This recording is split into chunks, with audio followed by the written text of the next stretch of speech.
Hello everyone, आप लोगों का एक बार फिर से प्रथम क्लासेस के यूट्यूब चैनल में बहुत बहुत स्वागत है। तो आप लोग कैसे हैं और आपकी तैयारी कैसी चल रही है? हम लोग स्टैटिक टॉपिक का जो सीरीज़ कर रहे हैं उसमें जो भी इम्पॉर्टेंट स्टैटिक टॉपिक से मैं आपको पढ़ाता हूं वो आपके हर एग्ज़ाम में है ना वो इम्पॉर्टेंट हो जाता है। खास करके जो स्टैटिक टॉपिक है एसएससी और बैंक के जो मेंस एग्ज़ाम है वहाँ पर पूछे जाते हैं। उनमें से ही एक टॉपिक, वैसे तो ये बाकी रेलवे और जो स्टेट के पीसीएस एग्ज़ाम में अक्सर यहाँ से क्वेश्चन पूछा जाता है, ठीक है। तो हम लोग यहाँ पर देखेंगे क्या, तो वो है सतत विकास लक्ष्य यानी कि सस्टेनेबल डेवलपमेंट गोल, जिसको हम लोग एसडीजी कहते हैं। क्या कहते हैं? एसडीजी कहते हैं, ठीक है। यानी एसडीजी के नाम से ये बहुत ज़्यादा फेमस है, सस्टेनेबल डेवलपमेंट गोल। आपने कई बार इससे रिलेटेड क्वेश्चन देखा होगा और मोस्ट ऑफ द टाइम जो है बच्चे या लोग जो है उसको स्किप करते हैं, ठीक है। तो हम इसमें क्या पूछा जाता है, पहले मैं आपको ये बताऊंगा क्या क्या चीज़ें हैं जो सस्टेनेबल डेवलपमेंट गोल में जानने और याद रखने लायक हैं, ठीक है। और हम लोग उसको कंप्लीट करेंगे। इससे रिलेटेड जो क्वेश्चंस एग्जाम में पूछे गए मैं वो भी आपको करवा दूंगा, ठीक है। तो चलिए, ये तो डिटेल क्लास है, हम लोग पहले डिटेल क्लास को कंप्लीट करते हैं, ठीक है। तो क्या है सस्टेनेबल डेवलपमेंट गोल, है ना। और ये जो एसडीजी गोल है ये बेसिकली 2030, आपने सुना भी होगा, शायद सुना हो। जो लोग नहीं जान रहे तो देखिए, ये एसडीजी गोल 2030 है ना, ये एक तरह का एजेंडा है बेसिकली, ठीक है। क्या है, चलिए इसको डिटेल में समझते हैं। सतत विकास, देखिए अब सस्टेनेबल डेवलपमेंट गोल को समझने से पहले तो ये हमें समझना होगा भाई कि अगर ये सतत विकास है क्या, है ना, किसको हम लोग सतत विकास कहते हैं, ये सस्टेनेबल डेवलपमेंट का मतलब क्या होता है। देखिए, जब हम सस्टेनेबल डेवलपमेंट की बात करते हैं या सतत विकास की बात करते हैं तो दरअसल हम एक ऐसे डेवलपमेंट की बात करते हैं, एक ऐसे विकास के प्रोसेस की बात करते हैं, प्रक्रिया की बात करते हैं जिसमें हम अपने वर्तमान की आवश्यकताओं की पूर्ति करते हैं, लेकिन हम इस बात को ध्यान रखते हैं कि जो आने वाली पीढ़ी है, भविष्य की पीढ़ी है, उनको कोई समस्या का सामना ना करना पड़े, है ना, उनको कोई दिक्कत का सामना ना करना पड़े। तो ऐसे जो विकास की प्रक्रिया होती है वही सतत विकास होता है। आप यहाँ पर परिभाषा भी देख सकते हैं कि देखिए, सतत विकास की जो परिभाषा है वो किसने दी थी? एक कमीशन आया था जिसको बर्टलैंड कमीशन कहा जाता है, ठीक है। उन्होंने 1987 में ये रिपोर्ट दिया था और ये बहुत फेमस हुआ था ये रिपोर्ट, है ना। तो बर्टलैंड आयोग का जो 1987 का रिपोर्ट है, ठीक है, उसी रिपोर्ट से ये डेफिनेशन आया है, ठीक है।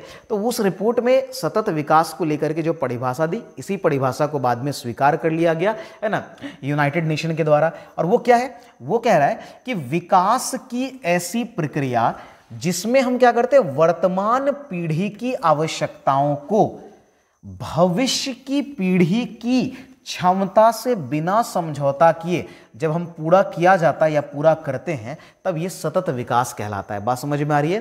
तो सतत विकास का मतलब यही होता है कि जब हम अपने आवश्यकताओं की पूर्ति भविष्य को ध्यान में रखते हुए कि भविष्य को कोई दिक्कतें ना आए, कोई प्रॉब्लम ना फेस करना पड़े, जब हम इस प्रकार से अपने नीड्स को फुलफिल करते हैं तब ये सतत विकास यानी सस्टेनेबल डेवलपमेंट कहलाता है। बात समझ में आ रही है? ठीक है।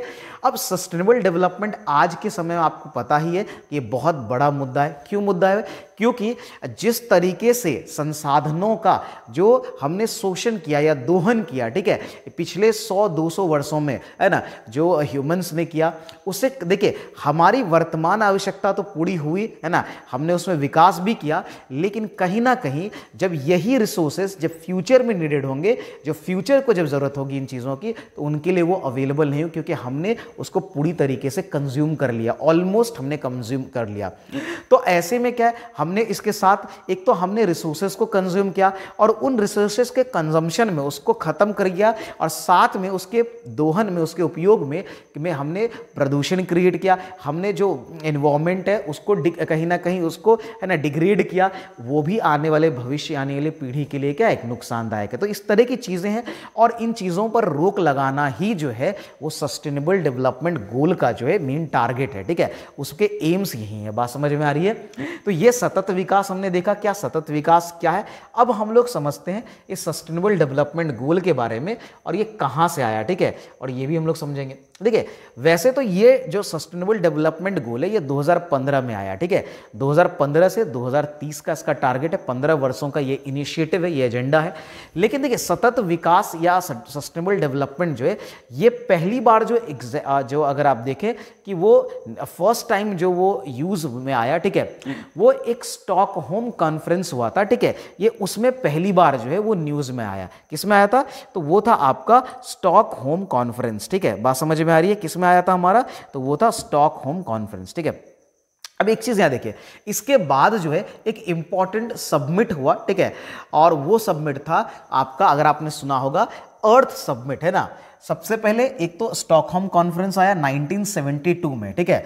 एक इसकी शुरुआत 1972 में, है ना, 1972, है ना, 1972 में हुई स्टॉकहोम, है ना, मीटिंग जो हुई थी स्टॉकहोम कॉन्फ्रेंस में हुई थी, है ना, स्टॉकहोम, है ना, में, ठीक है। वहां से, है ना, ये पहला स्टेप लिया गया। फिर 1992, बहुत इंपॉर्टेंट है, ये ध्यान रखिए, सवाल भी बनते हैं। 1992 में ब्राजील की राजधानी है रियो डी जेनेरो, ठीक है, वहां पर जो है वो हुआ था जिसको रियो सबमिट या उसको अर्थ सबमिट भी कहा गया। क्या कहा गया? अर्थ सबमिट कहा गया, उसको अर्थ सबमिट कहा गया या उसको रियो सबमिट भी कहा गया, क्योंकि ये रियो डी जेनेरो में हुआ था, इसको रियो सबमिट भी कहा गया था, ठीक है। बात समझ में आ रही है? और यहां पहली बार सस्टेनेबल डेवलपमेंट पर चर्चाएं हुई, उसको लेकर के जो है कई सारे जो है वो अग्रीमेंट्स हुए। बात समझ में आ रही है? तो इसको लेकर के कई सारे क्या हुए? अग्रीमेंट्स हुए सस्टेनेबल डेवलपमेंट को लेकर के, ठीक है।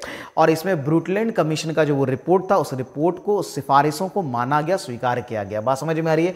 फिर 1992 के बाद भी कई सारे और भी सबमिट हुए, जैसे उसी में रियो, है ना, रियो +10 और रियो +20 भी हुआ, ठीक है। रियो +10 जो है 2002 में हुआ था, ठीक है, 2002 में जो है वो हुआ था रियो +10, ठीक है, रियो +10 हुआ।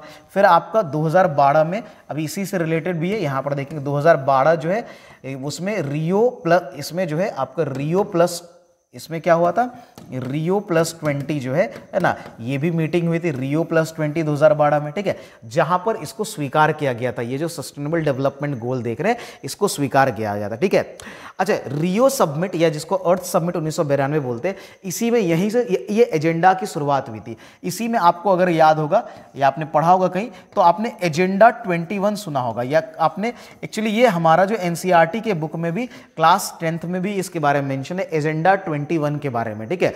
ये अर्थ सबमिट या रियो सबमिट में इसको स्टार्ट किया गया था ना। उसके बाद UNFCCC जो है वो भी किया गया था, है ना, United nation framework convention on climate change, वो भी साइन किया गया था मेंबर्स कंट्रीज के थ्रू, ठीक है। UNEP जो है वो स्टॉकहोम के बाद, कॉन्फ्रेंस के बाद बनी थी, UNEP, United Nation Environment Programme, ठीक है, और वो भी जो है सस्टेनेबल डेवलपमेंट के लिए एक बहुत बड़ी एजेंसी है, ठीक है। तो ये सारी चीजें होती। इससे पहले देखिए, ये जो आपका है ना सस्टेनेबल डेवलपमेंट गोल है, इसके आने से पहले जो है, इससे पहले संयुक्त, है ना, एक सेकंड में पेन चेंज कर लेता हूं, ठीक है। तो इससे पहले जो है ना, इससे पहले संयुक्त राष्ट्र महासभा द्वारा जो है वर्ष 2000 में, ईयर 2000 में एक गोल लाया गया जिसको MDG कहा गया था। MDG क्या होता है? इसको कहा गया मिलेनियम डेवलपमेंट गोल्स, है ना। और ये बहुत सक्सेसफुल भी हुआ था कि फ्रेमवर्क को स्वीकार किया गया था, जिसमें 8, है ना, गोल और 18 टारगेट्स रखे गए थे, है ना, 8 गोल रखे गए थे और 18 टारगेट्स रखे गए थे। ये आपका था MDG, जिसको मिलेनियम, है ना, डेवलपमेंट गोल्स कहा जाता है, और ये सफल भी हुआ, है ना। और 2012 में जब ये रियो 20, है ना, रियो +20 सबमिट हुआ था, ठीक है। इस सबमिट में अब चूंकि ये 2015 में खत्म होने वाला था, 15 साल का, ये 15 ईयर का टारगेट था। इसमें कितने थे? इसमें भी 15 ईयर्स के जो है टारगेट्स थे, ठीक है। ये खत्म होने वाला था, तो नेक्स्ट 15 ईयर्स के लिए जो है टारगेट को डिसाइड किया, जिसको सस्टेनेबल डेवलपमेंट गोल कहा गया, ठीक है। ये 2012 में इसको स्वीकार किया गया और ये इंप्लीमेंट किया गया 2015 में, है ना। तो वर्ष 2015 में संयुक्त राष्ट्र महासभा की जो 70th बैठक हुई थी, उसमें 2030 सतत विकास हेतु जो है वो एजेंडा किया गया, है ना। बात समझ में आ रही है? जिसके तहत सदस्य देशों द्वारा, अब यहां से इंपॉर्टेंट है, कितने विकास लक्ष्य? 17 विकास लक्ष्य, 17 जो है वो डेवलपमेंट गोल्स, 17 विकास लक्ष्य और 169 टारगेट्स उसमें जो है सदस्य देशों को दिए गए, है ना। यानी कि 17 ऐसे गोल निर्धारित किए गए और उसमें 169 टारगेट्स कहा गया, ये जो मेंबर कंट्रीज है वो इसको पूरा करेंगे। देखिए वैसे तो ये सारी चीजें बाइंडिंग नहीं है, मतलब ये हुआ कि ऐसा नहीं है कि अगर कोई कंट्री इसको फॉलो नहीं करता या टाइम पर पूरा नहीं करता उस पर कोई कार्रवाई होगी, ऐसा नहीं है। हाँ, लेकिन ऑब्वियसली एक जो आइडियल सोसाइटी के रूप में, एक आइडियल कंट्री के रूप में, वर्ल्ड के रूप में, है ना, हर कंट्री को कंट्रीब्यूट करना चाहिए। और यही जो है जो यूनाइटेड नेशन है, संयुक्त राष्ट्र महासभा है, उसका कहना भी था, उसका डिमांड भी था। बात समझ में आ रही है? क्लियर है? तो ये बेसिकली आपका जो है ये सस्टेनेबल डेवलपमेंट गोल से रिलेटेड बेसिक्स हैं जो आपको पता होने चाहिए। तो इसको जरूर आप ध्यान में रखिए, स्क्रीनशॉट ले लीजिए और ये इसको आप रिवाइज जरूर करिए, ठीक है। अब बढ़ते हैं, आखिर वो कौन से 17 क्वेश्चन कहां से बनते हैं? क्वेश्चन उधर तो बनते ही हैं, बट मेन क्वेश्चन बनता है जो सस्टेनेबल डेवलपमेंट गोल 17 दिए गए हैं उनसे सवाल बनता है। और सवाल कैसे बनता है वो भी आपको बता रहा हूं। देखिए सवाल इस तरह से बनता है कि ये जितने भी गोल्स हैं, ठीक है, उनके नंबर्स दिए गए हैं, ठीक है। यानी कि गोल नंबर 1 क्या है, गोल नंबर 2 है और इस तरह से गोल नंबर 17 तक है। आपसे ये पूछ लिया जाता है, कोई गोल का आपको नाम बोल देगा, जैसे मान लीजिए क्लीन वाटर, ये कौन से सस्टेनेबल डेवलपमेंट है, कौन से रैंक का, कौन से नंबर का गोल है, ठीक है। या फिर आपसे पूछ देगा कि नंबर 7 में या नंबर 8 जो एसडीजी में जो नंबर 8 गोल है, 8th गोल है, वो कौन सा लिया गया है, ठीक है। ये आपसे पूछा। इसमें देखिए 17 तो इंपॉर्टेंट नहीं है, लेकिन हाँ कुछ इंपॉर्टेंट है जो आपके एग्जाम में अक्सर सवाल बनते हैं, मैं वो आपको बताते ही चलता हूं, ठीक है। देखिए सबसे पहला तो आपको याद ही रखना है, नो पॉवर्टी या जीरो पॉवर्टी, पहला लक्ष्य यही रखा गया। पहला लक्ष्य क्या रखा गया? जीरो पॉवर्टी का लक्ष्य रखा गया। क्या रखा गया? जीरो पॉवर्टी या नो पॉवर्टी का लक्ष्य। तो अगर सस्टेनेबल डेवलपमेंट गोल की बात करते हैं तो जो पहला गोल है, टारगेट तो अलग है, गोल पहला जो है वो है नो पॉवर्टी या जीरो पॉवर्टी को लाना, ठीक है। दूसरा गोल क्या था जीरो हंगर। जीरो पॉवर्टी के बाद क्या है? जीरो हंगर, है ना। बात समझ में आ रही है ना। यानी कि जो भूख की समस्या है, भूखमरी जो है उसको खत्म किया जाए, जीरो हंगर किया जाए, ठीक है।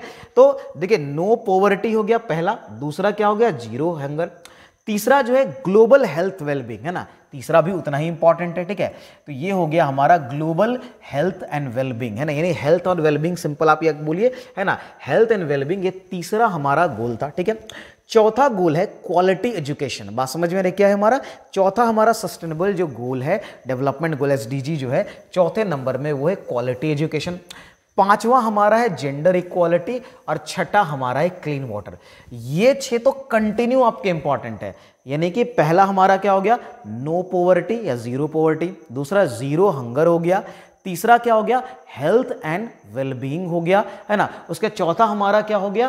Quality education. पांचवा जेंडर इक्वालिटी और छठा हमारा क्लीन वाटर एंड सैनिटेशन है। जैसे आप देखते होंगे भारत में भी जो स्वच्छता अभियान चलाया गया था वो इसी का, है ना, कहीं ना इसी को कंप्लीट करने के लिए किया गया था। बात समझ में आ रही है? ठीक है, चलिए आगे। अब देखिए, अब इसके बाद क्या, इसके बाद जो है इसमें कौन कौन से इंपॉर्टेंट है, मैं पढ़ सब बता रहा हूं लेकिन इंपॉर्टेंट कौन है। देखो, अफोर्डेबल एंड क्लीन एनर्जी, आपको पता होगा कि एक अलायंस बना है, सोलर अलायंस, है ना, इंटरनेशनल सोलर अलायंस, ISA, है ना, एक सेकेंड, है ना, एक अलायंस जो बना हुआ है जिसको कहा जाता है इंटरनेशनल सोलर अलायंस, जिसमें भारत की भागीदारी जो है वो बहुत बड़ी है, ठीक है। बहुत बड़ी भारत की भागीदारी है इंटरनेशनल सोलर अलायंस, ठीक है, भारत उसमें लीड है, ठीक है। तो अफोर्डेबल एंड क्लीन एनर्जी में उसमें ये है, तो ये आपको 7 याद रख लेना है, ठीक है, क्योंकि इसमें ये है, ठीक है। उसके बाद ये 8 जो है जिसमें decent work and economic growth है, लेकिन ये उतना नहीं पूछा जाता। इंडस्ट्रीज, इनोवेशन एंड इंफ्रास्ट्रक्चर 9 है, 9th गोल है, ये भी उतना नहीं पूछा जाता। 10 फिर पूछा जाता है जिसको हम लोग बोलते हैं रिड्यूस इनइक्वालिटीज, है ना, इनइक्वालिटी को रिड्यूस करना, कम करना, ये जो है ये 10 नंबर का गोल है ना। तो 10 नंबर का गोल कौन सा है हमारा? Reduce inequality. फिर 11 में sustainable cities and communities, again ये उतना आपको नहीं पूछा जाता एग्जाम में। रिस्पॉन्सिबल कंजम्पशन एंड प्रोडक्शन, वो भी 12 है, गोल नंबर 12 है, पर उतना इंपॉर्टेंट नहीं है, ठीक है। आप पढ़ लेंगे, सारे PDFs जो है आपको पता ही है। टेलीग्राम ज्वाइन कर लीजिए प्रथम क्लासेस का, लिंक आपको डिस्क्रिप्शन में मिल जाएगा। बाकी सारे ही जो पेपर जो भी पढ़ाया जा रहा है उसके नोट्स आपको मिल जाएंगे। Climate action, goal number 13, very very important. ये गोल नंबर 13 जो है सस्टेनेबल डेवलपमेंट गोल का, वो है क्लाइमेट एक्शन को लेकर के। कई सारे क्लाइमेट्स को लेकर के जो है मीटिंग्स की आपने, है ना, क्योटो प्रोटोकॉल आपने सुना होगा, पेरिस सम्मेलन होना, कॉप अलग अलग है ना, कॉन्फ्रेंस ऑफ पार्टीज जो मीटिंग होती है, वो सब किससे रिलेटेड है? क्लाइमेट एक्शन से रिलेटेड है, ठीक है। 13 इंपॉर्टेंट है, 14 उतना ही इंपॉर्टेंट है, लाइफ बिलो वाटर। जो बिलो वाटर जो लाइफ है, जो एक्वाटिक एनिमल्स हैं, उनके लाइफ को लेकर के, तो लाइफ बिलो वाटर जो है वो 14 नंबर का गोल है। उसी तरह लाइफ ऑन लैंड 15। ये तीनों रिलेटेबल है, climate action, life below water और लाइफ ऑन लैंड। ये तीनों जो है 13, 14, 15, ये तीनों ही इंपॉर्टेंट है यहाँ पर। 16 जो है peace, justice and strong institution.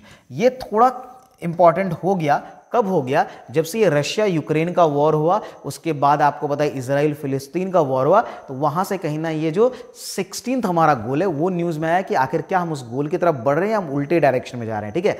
Piece, justice and strong institution, है ना। और उसके बाद पार्टनरशिप फॉर द गोल 17 उतना इंपॉर्टेंट नहीं है, वैसे आप ध्यान में रख लीजिए। ये आपकी कुछ यानी कि 6 ऊपर, 6 और 2 यहाँ 8 और 4 आप कह लीजिए 12। मैं ना बेसिकली यानी 17 में से आपको 12 इंपॉर्टेंट है, उसमें से फर्स्ट 6 वेरी वेरी इंपॉर्टेंट है। फिर नीचे जो इसमें देख रहे हैं क्लाइमेट एक्शन, यहाँ पहले देखिए नो पॉवर्टी पहला, दूसरा जीरो हंगर, तीसरा गुड हेल्थ एंड वेलबींग, चौथा क्वालिटी एजुकेशन, पांचवा जेंडर इक्वालिटी बोलिए, है ना, छठा क्लीन वाटर एंड सैनिटेशन, फिर 7वां में अफोर्डेबल एंड क्लीन एनर्जी, फिर आपका रिड्यूस इनइक्वालिटी 10वां गोल है, 13वां क्लाइमेट एक्शन, 14वां लाइफ बिलो वाटर, 15वां लाइफ ऑन लैंड और 16 peace, justice and strong institution. तो आपको ये सारे गोल पता होना चाहिए, इससे डायरेक्ट जो है वो क्वेश्चन एग्जाम में पूछ लिए जाते हैं, है ना। और कई सारे, खास करके जैसा मैंने कहा, जितने भी ये स्टैटिक टॉपिक है आपका, है ना, तो स्टैटिक टॉपिक में ये क्वेश्चन पूछा जाता है, ठीक है। उसमें आपको क्वेश्चन पूछेगा, चाहे आप बैंक का मेंस एग्जाम दे रहे हैं, आप बीपीएससी, यूपीएससी, किसी भी तरह के एग्जाम, स्टेट पीसीएस एग्जाम दे रहे हैं, आप एसएससी का भी अगर एग्जाम दे रहे हैं, रेलवे सबका एग्जाम दे रहे हैं, तो वहां पर भी इससे क्वेश्चंस बनते हैं, ठीक है। क्लियर है? आप ध्यान में रखेंगे। तो ये था हमारा सस्टेनेबल डेवलपमेंट गोल के बारे में, ठीक है, जिसको हमने देखा। ये छोटा सा वीडियो था आपके लिए, बट आपके आने वाले एग्जाम्स में हेल्पफुल होगा। बात समझ में आ रही है? और जो लोग खैर चैनल पे नए हैं उनको मैं बता दूं कि इस चैनल पर देखिए, जितने बिहार एसएससी का भी जो है बहुत सारा Bihar SSC special batch start हुआ है, उसको जरूर ज्वाइन करिए अगर आप बिहार एसएससी, बिहार दरोगा, बीपीएससी की तैयारी करते हैं। इसके अलावा जो है ना, अगर आप एसएससी, रेलवे, किसी भी एग्जाम की तैयारी करते हैं तो ये चैनल आपके लिए बहुत हेल्पफुल होने वाला है, बहुत फायदे में, फ्री ऑफ कॉस्ट, है ना। सारे पीडीएफ, सारे कंटेंट्स वो पढ़ाए जा रहे हैं और बहुत क्वालिटी एजुकेशन दी जा रही है ना। खैर आप जब क्लास कर रहे हैं ये तो आपको पता चल जाएगा, ठीक है। जो लोग क्लास कर रहे हैं उनको पता है, ठीक है। आज की क्लास में इतना ही रहेगा। जो लोग चैनल पे नए हैं, चैनल को सब्सक्राइब कर लीजिए, चैनल से जुड़िए और वीडियोस को ज़रूर शेयर करिए अपने दोस्तों के साथ। आज का क्लास यहीं एंड करते हैं, है ना। जय हिंद, धन्यवाद।